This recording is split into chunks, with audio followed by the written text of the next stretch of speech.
제3장 삶의 지혜 제3장 1절 창조주와 신의 개념. 천지 우주 만물을 창조하고 주관하는 유일한 존재가 있다. 그 존재가 유일한 절대자인 창조주이다. 창조주라는 존재는 우주에 하나밖에 없는 유일한 존재요, 유일한 우주의식인 것이다. 창조주는 다만 우주의식으로 존재하고 우주의 모든 생명체 속에 부분의식으로 와 계시며 모든 생명체와 빛과 소리로 소통하고 계신다.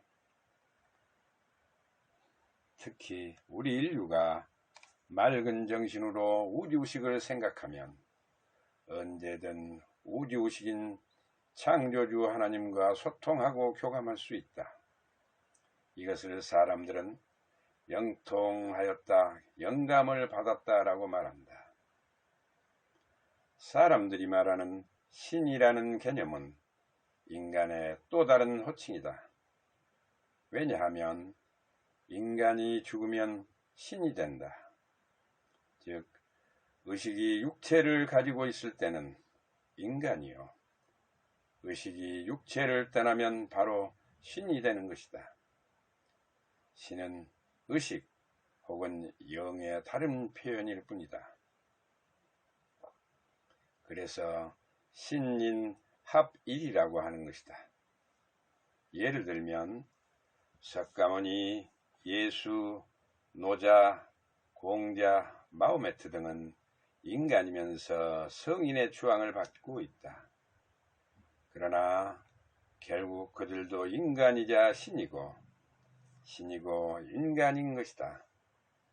즉, 육체를 가지고 있으면 인간이요, 영만 있다면 신인 것이다.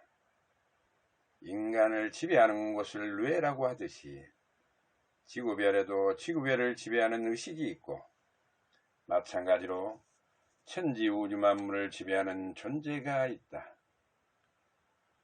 그 존재가 우주의 유일한 절대자이자 우주의식인 창조주인 것이다. 결국 인간과 신, 그리고 우주 만물을 창조한 존재가 바로 창조주이다. 즉, 창조주는 인간과 신을 창조한 상위 존재인 것이다. 그래서 나는 우주의식인 절대자의 호칭을 창조주 하나님이라 부르고자 한다. 또한 인간이 공부를 통해 올라갈 수 있는 영격의 한계는 진리를 깨우친 도인 혹은 신선의 경지일 뿐이다. 그런데 인간들이 그건 모르고 도를 깨우치면 절대자의 경지까지 도달할 수 있다고 믿고 모든 것을 걸고 하는 걸 보면 참으로 안타까운 일이다.